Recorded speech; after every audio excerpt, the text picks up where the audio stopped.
A long time ago, in the riverside village of Olowanje, where palm trees swayed like dancers and the scent of roasted corn floated through evening air, there lived a girl named Adanna.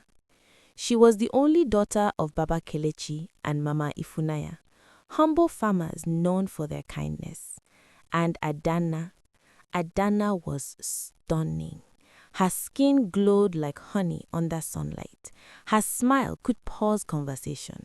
Her hair fell like dark silk down her back. Her figure moved like a gentle rhythm. People said, the Creator took extra time with this one.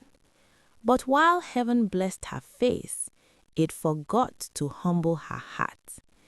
Every morning before the roosters crowed, Adanna would wake up, not to fetch water or sweep the compound, but to admire herself. Her father had once bought her a small polished mirror from a traveling merchant. That mirror became her closest companion. She would tilt her chin, turn left, turn right, smile. Who can compare to me, she'd whisper. Certainly not these village girls. Her younger cousin, Ngozi, would knock gently. Sister Adanna, Mama says come help pound yam. Adanna would scoff. These hands, pound yam, I am not made for such suffering. Go and call Chika. She already looks like hard labor. Ngozi would walk away quietly. Her mother would sigh often. Beauty fades, Mama Ifunaya would warn, but character stays. Adanna would laugh. My beauty will never fade.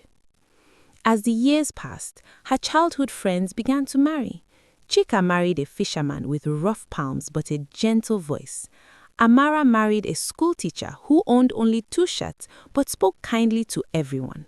Even shy little Ngozi got engaged to a mechanic who fixed bicycles near the river. Adanna laughed at them all. Is that your husband? She would say. He smells of engine oil. Your man's sandals are cracked. Your wedding had no live band. What a tragedy. Her friends stopped visiting. But what hurt Adanna most was this. They were happy, and she was still waiting for a king. One bright market day, Adanna dressed in her finest Ankara wrapper and coral beads. She walked through the market as if the ground owed her applause. That was when she collided with Mama Ezine, the oldest widow in Oluwanje. Mama Ezine's firewood scattered across the dusty ground. She fell to her knees. The market froze. Adanna looked down at her silk blouse stained with dust. You blind old woman, can't you see where you're walking? Mama Ezine looked up with tired eyes. My daughter, age weakens the eyes. Then stay indoors, spat Adanna. Don't ruin beautiful things with your poverty. Gasps echoed. A elder muttered, she has gone too far. Mama Ezine slowly stood, leaning on her stick.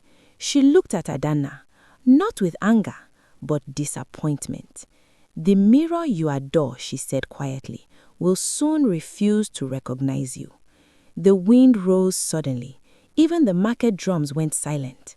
That night, Adanna felt a burning sensation on her cheeks. She rushed to her mirror. A crack split across the glass. Her reflection flickered. She blinked. Her smooth skin grew rough like dried cassava peel. Her lips darkened. Her hair thinned in clumps. She screamed. By morning, she was unrecognizable. Children ran when they saw her. Women whispered behind wrappers. The proud one has fallen. She locked herself indoors. The mirror was covered with cloth. Weeks passed. Then one evening, a traveler arrived. He was called Old Man Obiora. He was bent like a question mark. His beard was uneven, one eye slightly crossed. His breath unforgettable. He carried a sack that smelt of smoked fish and old leather. I have come, he said, tapping his staff, for Adanna. Mama Ifunaya trembled. Adanna stepped outside slowly. Her heart pounded. This man was uglier than her worst nightmare. I was told, Obiora said, scratching his beard, that she seeks redemption. The villagers gathered, whispering. Adanna remembered Mama Izine's words. She remembered every insult she had spoken. She bowed her head. I accept. Marriage to Obiora was not a fairy tale. He snored like thunder in Hamatan. He complained endlessly. Too much salt, too little pepper. Why are you walking so loudly? He made her wash his feet, fetch water alone, clean his hut. The same girl who once refused to peel yam now scrubbed pots until her fingers wrinkled. But something changed. She stopped arguing. She began greeting elders. She helped pregnant women carry loads. She apologized to Chika. She visited Ngozi.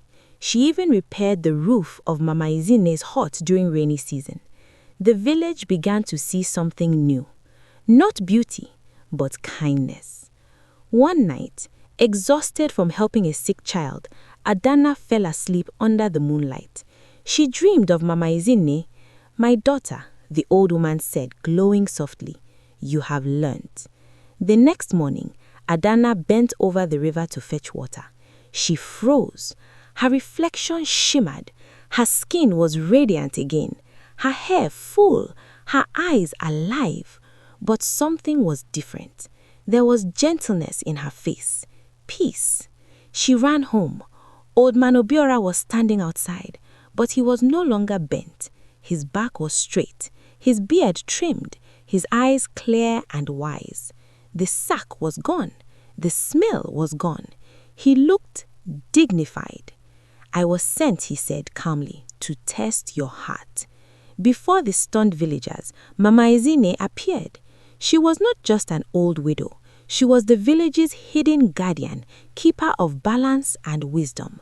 Beauty without humility, she said, is like a drum without sound. Obiora smiled. My work here is done. And like morning mist, they vanished. Years later, Adanna married not a prince, but a thoughtful trader named Emeka, who valued her kindness more than her face. Their home became known not for wealth, but for warmth. She built a resting shed in the market for elderly women. She funded education for village girls.